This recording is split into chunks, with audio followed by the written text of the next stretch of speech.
Hi welcome to my YouTube channel. ಇವತ್ತು bisibele Baat powder ಮಾಡೋದು ಹೇಗೆ ನೋಡೋಣ. 1 ಸ್ಪೂನ್ ಮೆಂತ್ಯ, 3 ಸ್ಪೂನ್ ಕಡಲೆಬೇಳೆ, 3 ಸ್ಪೂನ್ ಉದ್ದಿನಬೇಳೆ, 2 ಸ್ಪೂನ್ ಜೀರಿಗೆ, ಚಕ್ಕೆ, ಲವಂಗ, ಏಲಕ್ಕಿ, ಧನಿಯಾ, ಸ್ವಲ್ಪ ಕೊಬ್ಬರಿ, ಬ್ಯಾಡಗಿ ಮೆಣಸಿನ್ಕಾಯಿ, ಕರ್ಬೇವಿನ ಸೊಪ್ಪು. ಒಂದು ಪಾನಿಗೆ ಸ್ವಲ್ಪ ಎಣ್ಣೆ ಹಾಕಿ ಮೆಂತ್ಯ ಫಸ್ಟು ರೋಸ್ಟ್ ಮಾಡ್ಕೋಬೇಕು ಸ್ವಲ್ಪ, ಆಮೇಲೆ ಉದ್ದಿನಬೇಳೆ, ಆಮೇಲೆ ಕಡಲೆಬೇಳೆ, ಅದು ಸ್ವಲ್ಪ ರೋಸ್ಟ್ ಆದಮೇಲೆ ಸ್ವಲ್ಪ ಜೀರಿಗೆ ಹಾಕಿ ಚೆನ್ನಾಗಿ ಮಿಕ್ಸ್ ಮಾಡ್ಕೊಳ್ಳಿ. ಆಮೇಲೆ ಚಕ್ಕೆ, ಏಲಕ್ಕಿ, ಲವಂಗ, ಮೆಣಸು ಸ್ಕಿಪ್ ಆಗಿದ್ದೆ ವಿಡಿಯೋದಲ್ಲಿ. ಆಮೇಲೆ ಸ್ವಲ್ಪ ಧನಿಯಾ ಲಾಸ್ಟಿಗೆ ಹಾಕ್ಕೋಬೇಕು, ಇಲ್ಲಾಂದರೆ ಬೇಗ ಕಪ್ಪಗಾಗ್ಬಿಡುತ್ತೆ. ಆಮೇಲೆ ಸ್ವಲ್ಪ ಕರ್ಬೇವಿನ ಸೊಪ್ಪು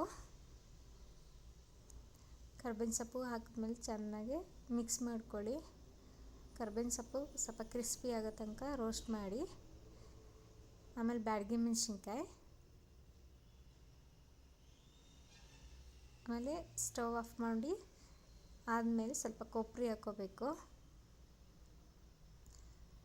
ಆಮೇಲೆ ತಣ್ಣಗಾದ್ಮೇಲೆ ಅದನ್ನ ಪೌಡರ್ ಮಾಡ್ಕೋಬೇಕು, ಡ್ರೈ ಪೌಡರ್. ನೋಡಿ ಕಲರೆಲ್ಲ ಎಷ್ಟು ಚೆನ್ನಾಗಿ ಬಂದಿದೆ. ಬಿಸಿಬೇಳೆ ಬಾತ್ ಪೌಡರ್ ರೆಡಿಯಾಗಿದೆ, ಎಷ್ಟು ಚೆನ್ನಾಗಿ ಬಂದಿದೆ ನೋಡಿ.